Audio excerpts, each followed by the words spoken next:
because of the polar bears in Svalbard and regulations, we have to have a wake polar bear guard during the night. So then on our trips, we have a wake polar bear guard every second night, where you have to wake up in the middle of the night, get dressed, go outside with some heated water bottles inside your jacket, and walk around for half an hour or 2 hours and look for polar bears before you can jump in a sleeping bag and get a little bit more sleep before the morning.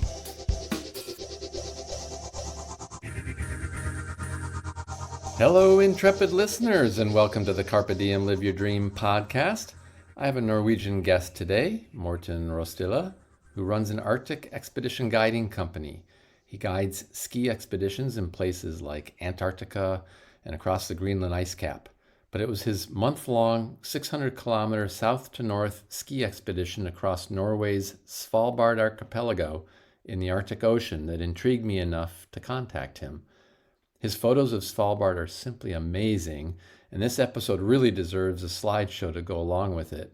Since I don't have that, I encourage you to visit his adventure story on my website, gocarpediemnow.com, or his guiding company website, rostillaguiding.com, to see the photos. Gorgeous.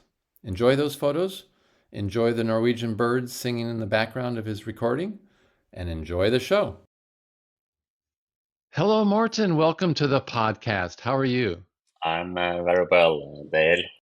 I came across you from your beautiful website, rostillaguiding.com. It had just phenomenal photos of Svalbard, the island very north of the northwest coast of Norway. And I am fascinated by that island, so I'm really looking forward to our discussion today. Before we get into that, though, please tell us a little bit about yourself. Yeah, my name is, as you said, Morten. I'm born and raised right outside of Oslo. Spend my life in the suburbs, in the forest, fishing, cycling, being a normal kid. And decided when I was 17, 18 that I wanted to work outside, and ended up as a guide. And my job now is I guide long ski expeditions on Svalbard, Greenland, and Antarctica. And then the rest of the year, I'm answering emails and preparing for next year's expedition. Unique job, I would say, but a job that I like. That's me, very short. I know a lot of guides, rafting guides, mountaineering guides, things like that. And you're really out there, Arctic, Greenland, Svalbard. You're in some pretty remote places of the world, some of the last really remote places, aren't you? Yeah, it's very remote. The last trip I did, we were out for 14 days and we did not see any other people. So it's Yeah. quite remote. Yeah.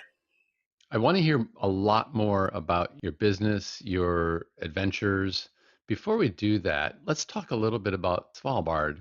It's such an amazing place, so unique. Can you just tell us a little bit about that island? Yeah, well, Svalbard is actually an archipelago consisting of quite a lot of islands stretching from about 74 to 81 degrees north. The archipelago was discovered in 1596 by William Barents. It's a very, very raw Arctic wilderness and very unspoiled. You can go a lot of places where there has most likely never been people before, which is quite unique, I would say, in 2025. And the climate is quite warm compared to deep into Canada, Alaska, and Siberia. And that's because of the Gulf current that goes along the Norwegian coast up to Svalbard. If it wasn't for the Gulf current, the entire archipelago would be covered by ice and there would be sea ice around all year round. But the Gulf current makes it livable in both summer and winter. The archipelago itself is about 60% covered by ice. 60%. That's like glacial coverage? Yeah. So of the total land area, about 60% is covered by ice. Yeah. And the rest is just valleys and mountains. And this is located, it's in the Barents Sea, is that correct? Right on kind of where the North Atlantic meets the Arctic Ocean? Yeah, that's correct. What is the temperature typically when you do your expeditions there? What's unique about Svalbard as well is that we have the midnight sun in the spring and summer, but also complete darkness in the winter. So the sun sets sometime in October, November, and doesn't rise again until February. So then you have complete darkness. Then in February, March, the winter starts, and you can experience quite cold temperatures down to 35 degrees below zero Centigrade. centigrade. Yeah. Oh, that's Uh, cold. Yeah, yeah. that's really When cold. Yeah. when we do our expeditions, we normally do them in April, May, where the temperature is a little bit higher, but it depends very much from year to year. I have done skiing in May where it has been raining, and also skiing in May where we have 30 degrees, 35 degrees below zero quite constantly for week on end. Okay. You take what you get. You take Yeah, what Mother Nature gives you, huh? yeah, exactly. Well, Morten, tell us a little bit about your guiding company and some of the expeditions that you do there on Svalbard. And then we'll talk later maybe about some of your other locations, whether it's the Arctic or Greenland or wherever. Yeah. Yeah, as I said, when I decided I wanted to work outside, I looked a little bit into what different jobs I could do and ended up pursuing a career guiding. I've guided for so many different companies throughout the years. And after working with other companies and for other companies, there was a lot of trips that I wanted to guide and that I wanted to do that nobody wanted to arrange or cooperate with. So I decided to just start my own company and do trips the way I think is best and visit the places and guide the trips I really think are the most beautiful and most unique. And so that's what I did. The main trip is the Svalbard south to north. That's our long expedition. It can be compared to a Greenland crossing or a South Pole expedition, but it's quite unique and, in my opinion, better in any way. It's tougher, colder, harder, longer than Greenland, not longer than Antarctica. But what's so unique about Svalbard is that you can do this long sea expedition at the same time as having wildlife and glaciers and mountains to look at while you're actually skiing, and that's unique in a ski expedition of that length. Is it more varied scenery than, say, crossing Greenland? Very much so. Yeah, a Greenland crossing, you have something to look at for 4 days in the end and 4 days in the beginning. Whereas Svalbard, the scenery changes every day and it can change multiple times every day as well, which makes it quite beautiful. And it's also a trip that is combined of a lot of different glaciers that moves separately. So no Svalbard crossing is the same. I've done the trip now 3 times and it's 3 different routes. And I think that's quite appealing that every time I do the trip, it's a little bit different than the year before. Whereas a Greenland crossing is the same year after year after year. Huh. That south to north one, Yeah, that's that's a that's a big undertaking. That's over 600 kilometers, right? yeah, And you have that's over a month or about a month out on trail. exactly. So what does that make a typical day look like? A typical day, we wake up at 6 o'clock and we start melting snow for breakfast and for thermos and for drink. And You then you say it's 6 o'clock, but is that time of year when you do this in March or April? Is that midnight sun yet or not really? no, the midnight sun starts the 16th of April, and for the Svalbard south to north, we start in the end of March. So it's Hmm. light, at 6 o'clock in the morning, but it's not the sun hasn't risen yet in the beginning of the expedition. So you don't Okay. need the So headlamp, but it's quite cold. so it's like that twilight in the beginning Yeah, days or weeks, and then by the end of it, it's light all day long, all night long. yeah, exactly. By the end of the trip, the sun stays above the mountains even during the night. Okay. So you get up at 6-ish and start making water.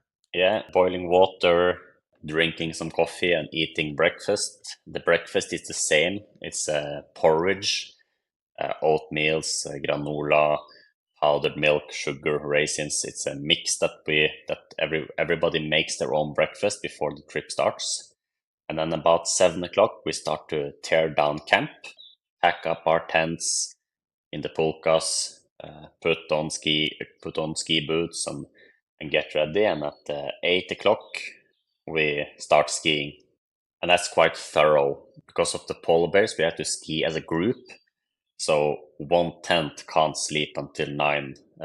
We all you can wake up earlier or later if you want, but the group, everybody has to be ready at 8 o'clock. And then we ski for the whole day, really, between 7 and 9 hours. But we divide the day up into different legs. And one leg is normally 50 minutes of skiing and a 10-minute break. So we do 7 or 8 of those legs skiing in a comfortable pace with a long lunch break. And then if it's sunny and quiet, we can take a very long lunch break of an hour or 1.5 hour. And if it's windy and cold, we'll take a shorter lunch break and just quickly eat our lunch before we continue skiing to stay warm. And then during the day, we'll take turn skiing in front. Depending on the conditions, skiing in front can be quite tough if we have to Yeah. plow through deep snow. So we'll take turns, and everybody does one leg in front, and then they go in the back and relax a little bit in the tracks. Mm-hmm. Mm-hmm. And then at 4 or 5 o'clock in the evening, we put up camp again, get all of the tents up, and start boiling water again, and have dinner. And then it's a few hours in the evening where people read a book or just sits in the tent and talk. And then every second day, it's also a polar bear guard. So because of the polar bears in Svalbard and regulations, we have to have a wake polar bear guard during the night. So then on our trips, we have a wake polar bear guard every second night, where you have to wake up in the middle of the night, get dressed, go outside with some heated water bottles inside your jacket, and walk around for half an hour or 2 hours and look for polar bears before you can jump in the sleeping bag and get a little bit more sleep before the morning. So you do like a rotating watch schedule for that, is it? Kind of Yeah, like you would do at sea on a boat? exactly. Yeah. Okay. Yeah. What are the showers and the baths like? Is it pretty nice? No showers, no I'm baths. kidding. I'm kidding. You can take a snow bath anytime you want, though, right? Yeah, we tend to, especially if it's a little bit windy, we dig a wall so that we can go to the toilet behind a wall and be Uh, sheltered from the wind. yeah, Uh, yeah, and then we bring some wet wipes. Uh, yeah. but other than that, it's saving weight all the way. So it's the same boxer shorts you wear for 30 days straight. Yeah, which, people who've done any sort of, I'll call it hardcore camping, but I don't say hardcore to scare people off, No, but it's what you're describing is very typical for such expeditions, I guess. Yeah. yeah. What about the pokes, the sleds that you pull? If you're out there for a month, you're not reprovisioning halfway through, are you? Are you bringing everything from day one? Yeah, that's a little bit unique on Svalbard because the southern part of the main island, the Spitsbergen, is a national park where nobody is allowed to drive a snowmobile. So when we do the Svalbard from south to north, We actually have to start 100 kilometers north of the southernmost point and ski down and then back up. So what we do is at our starting point, we dig down about half of our food and we dig it really deep down into the snow as a resupply. Hmm. Ski down to the southernmost point, turn around and ski back up. And then we dig up the food. So the trip is about 33 days. And we start with food for 17 days. And then we pick up the rest on our way north. Yeah, that really helps save weight then, doesn't it? Yeah. Svalbard is a lot of up and down. It's a lot of altitude meters. So having a light sled is very important and very nice. Define light. How heavy would the typical poke be? We try to limit the weight as much as possible. And what I tell my guests is that they should try to differentiate between luxuries and comfort because we are staying out for a month. So we can't save weight on comfort. We have to sleep well and we have to stay warm and eat well. But we don't need a lot of luxuries because it's only a month. So we try to save weight on as much as possible, but the sleds still end up weighing somewhere between 60 and 70 kilograms when we start. Oh, okay. That's why you pull a sled and not try to carry a backpack. Exactly. Yeah, so that's for us Americans, that's a good 150 pounds or so that you're pulling Yeah. uh, in the sled. Yeah, okay. Uh, would toothpaste be a luxury or a comfort? I would consider toothpaste a comfort and a necessity. Yeah. Uh, it's one Hair, of those hair things. dryers, hair Hair dryers, dries, no. no. Yeah. Okay, I'm sure you've seen everything, Morten. What's the most ridiculous thing you've seen someone bring on one of these expeditions? Ooh, that's a good question. Well, we have some guests on our trips in May. They'll bring headlamps, and that's quite Oh, fun because the sun doesn't set.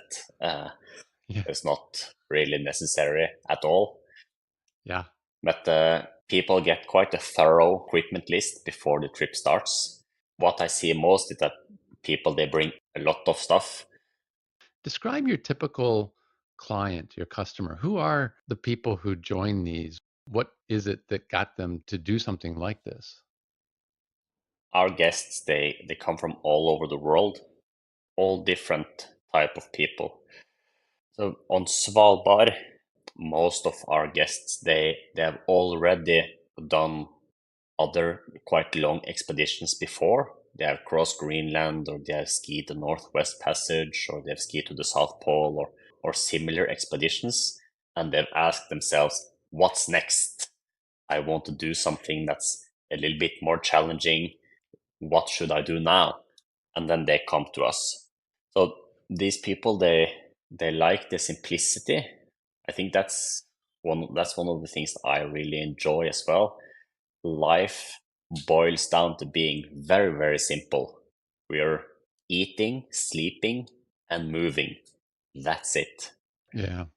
And people really like to not have all those other stressful aspects in the day. So my guests normally they're quite experienced and they're just looking to being out for 30 days or 35 days straight and uh, moving through scenery and moving through nature. There are a lot of people who do expeditions who see it as sort of a challenge, but the Svalbard archipelago is not really that famous for anybody. So it's sort of a place that you have to know of to go there. Greenland or Antarctica is much more famous, and I think Greenland and Antarctica are more challenges that appeal to a lot of people. Although in my personal experience as well, but is much tougher. Well, I think when you say appeal to people, you might have said it. It's maybe more that it has, it's more well known. The Arctic, Antarctic, Greenland, they're more marquee expedition destinations because people know of them. Exactly. I think is what you're saying. Yeah, And Svalbard, just for whatever reason, isn't as well known. exactly. And your website makes this pretty clear. These are not your average ski trips, right? No, These are some serious expeditions that really require someone in physical shape with experience in that type of environment. I'm sure you do a bit of a vetting process to make sure that someone's not getting in over their head as they sign up for these. But what do you look for in a guest before you accept them on a trip like that? You don't want someone to get out there 3 days later and say, Morton, this really isn't for me. I want out. so that's also one of the things where Svalbard is quite unique in that when you start an expedition, and I compare Svalbard a lot with Greenland and Antarctica, and that's just because those are the two other places that's most similar.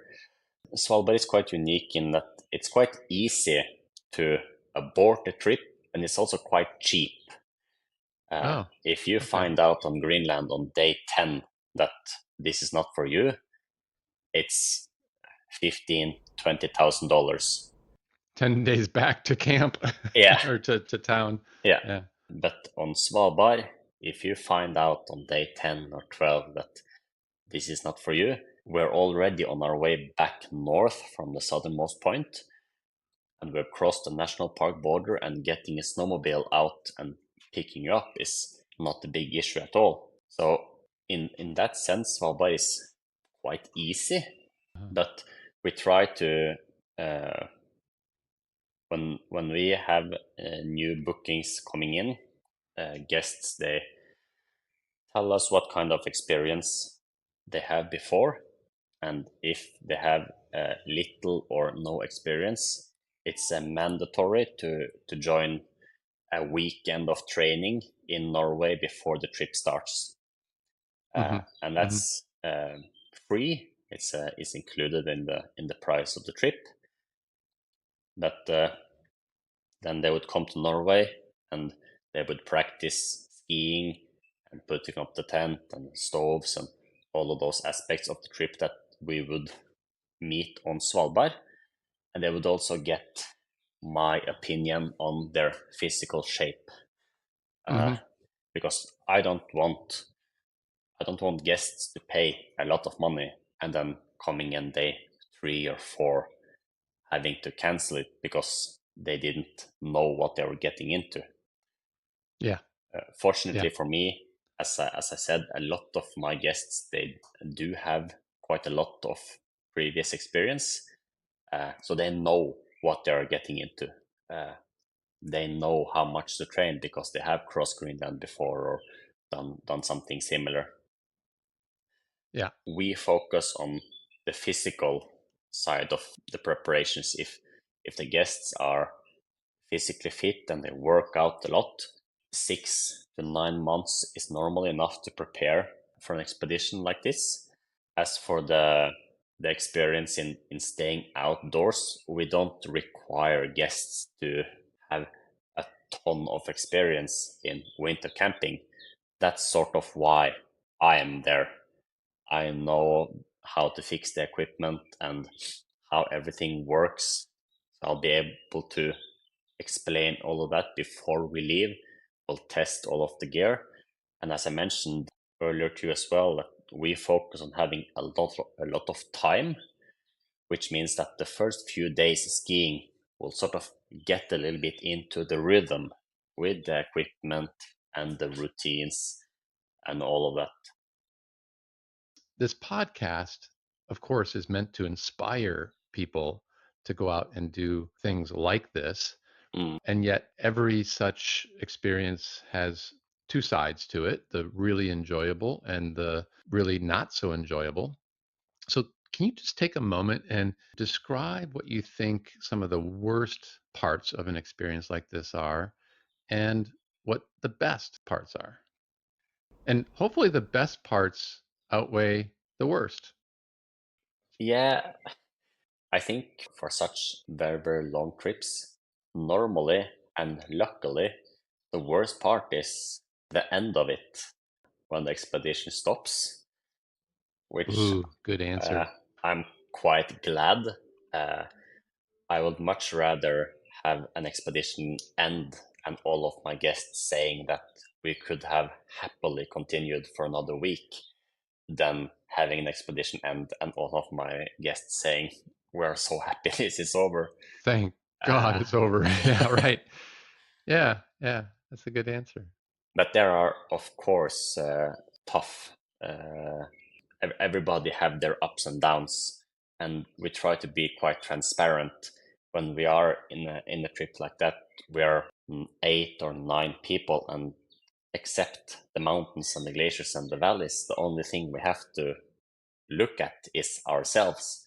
So keeping something hidden is very, very hard. If you have a bad day, everybody notices, and that can sometimes be difficult and tricky for people to accept help when they have that one day where they didn't get good sleep or the body just isn't working.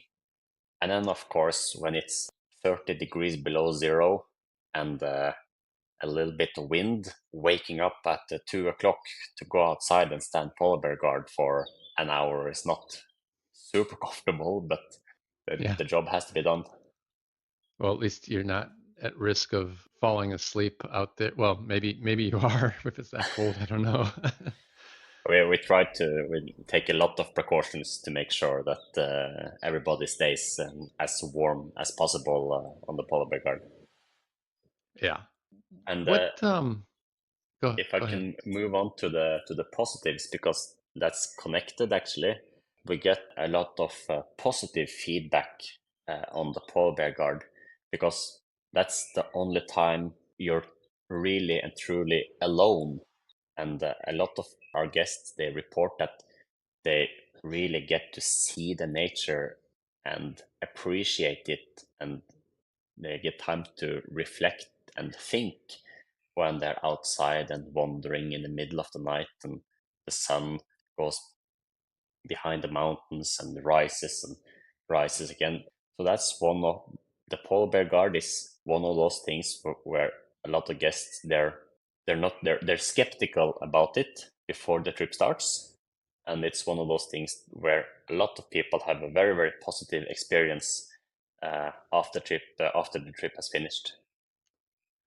I'm really glad you said that because I would not have necessarily thought of that, but it reminds me I've crossed the Atlantic twice in a sailboat and the night watch, some people just don't like it, but it was probably my favorite time at sea. You're alone on deck, just you and the vast dark ocean with the stars. And it was the Yeah, most, I don't know, the most alive feeling you could possibly have. You feel so small and so big at the same time in the universe. It's just, yeah, it's a beautiful time to reflect. exactly. And yeah, it's a beautiful Huh. thing being alone in the nature. We have on Svalbard quite a lot of wildlife as well. So you can experience when you're standing polar bear guard that reindeer or polar fox or ptarmigans or other animals come close out of pure curiosity, and that's a quite unique experience, I think, to be alone out there and a few reindeers come and check you out. It's a Huh. nice Yeah. Yeah. experience. You've mentioned polar bears multiple times, and I would imagine that a lot of our listeners, that would be a fear Yeah, and something that might prevent them from traveling someplace like the Arctic. And then I'm sure there's other dangers, crevasses and the glaciers, I don't know, avalanche risk, or I don't know if you're ever going over sea ice, whatever. But of course, there's going to be risks and dangers, but just do describe some of the risks that there are, how you take precautions, how big is that risk really? Yeah, so that's sort of my job to mitigate risk with the polar bear. We do everything we can to avoid areas where there normally are polar bears and plan every aspect of the trip to avoid it. And it's quite successful. I have guided now 37 ski trips and ski expeditions on Svalbard. And on those trips, I have only seen polar bear once. Whereas when I'm guiding sailing trips or snowmobiling or kayaking or other trips close to the coast, we see polar bears quite often. Uh, so that's Only quite once out of 37 ski trips. Wow. yeah, Yeah, that's because that, that's that that's my job, right? Like one way I could describe it is that if my job was to show my guests polar bear, we would have seen polar bears. But my job is to avoid it, and I do everything I can to avoid it. Svalbard What do is, you have a polar bear radar? yeah, well, like the polar bear they eat seal, and the seal is on sea ice. So like if you just try to stay away from the sea ice, you're normally Yeah, pretty yeah, good. Uh, yeah, but there are a bunch of stuff that we do to avoid it. As yeah, an example, we try to not camp closer to the sea ice than 5 kilometers. yeah, Uh, yeah. and then it Makes depends sense. where we move, will depend on where the wind direction is. Oh, Sea ice, yeah, so a lot of things go into planning these trips to avoid it. And Svalbard is yeah, so beautiful and it's so magnificent and so much other stuff to look at that we don't really need to see the polar bears to have a good time. yeah. Morton, I've done a lot of camping in my life in different environments. I think my favorite experiences have generally been in the winter, and the most memorable, the most favorably memorable experiences have been in winter camping in the snow. And yet, most people don't want to do that or never want to try that. And so, not talking about an Arctic expedition, Svalbard, 40 days, but just one night in a tent in the winter, or just 2 days out snowshoeing or skiing someplace with a pack on your back. What would you say to inspire people to just go try something small like that? I think people are quite afraid of going out in the winter.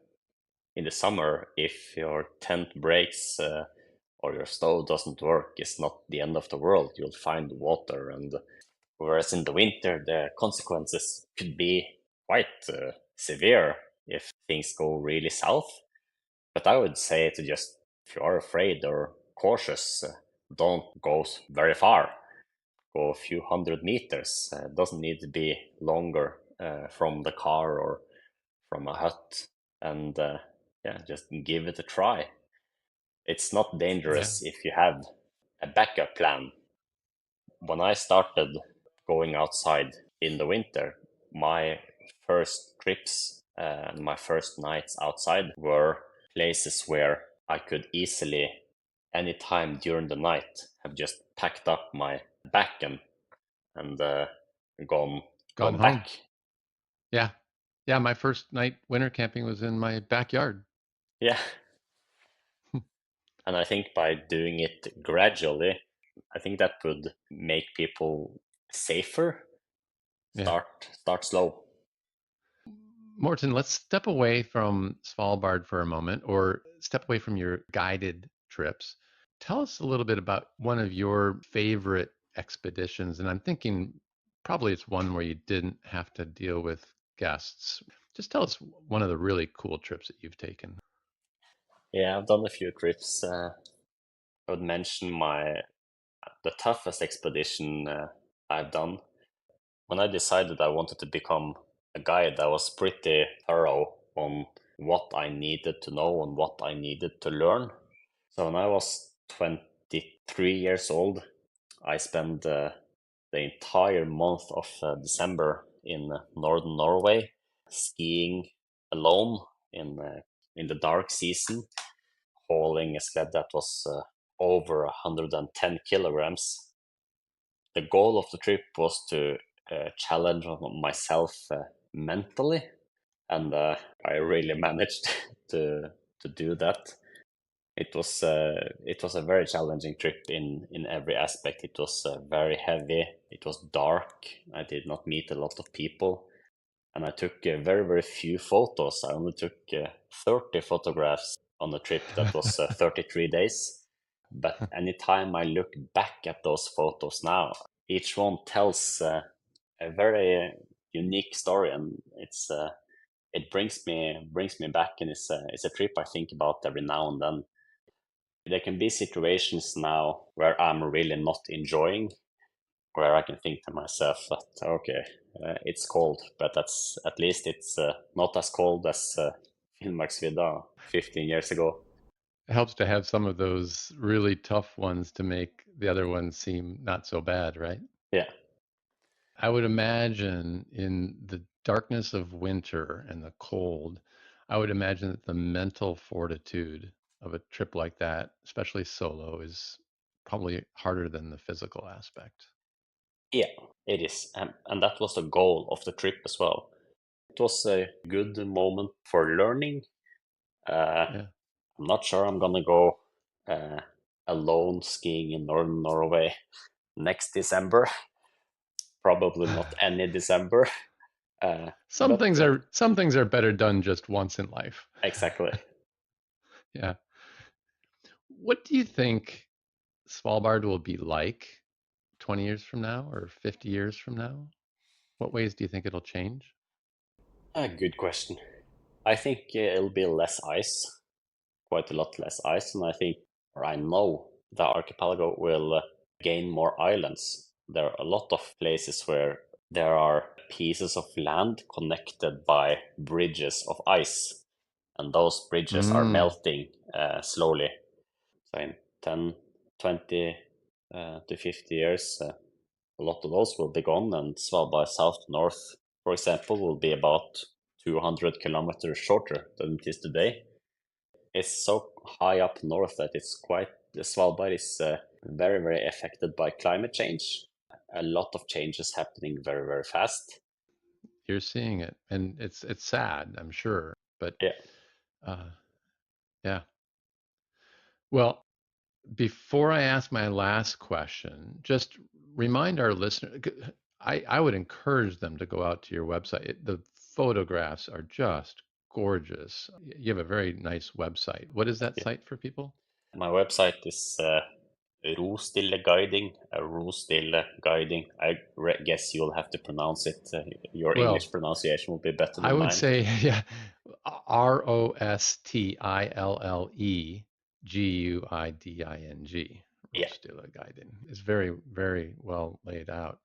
And thank I you. would encourage people to just have, not many are going to go do a month-long expedition for a lot of money, but at least getting out to try a night of winter camping is well worth the experience.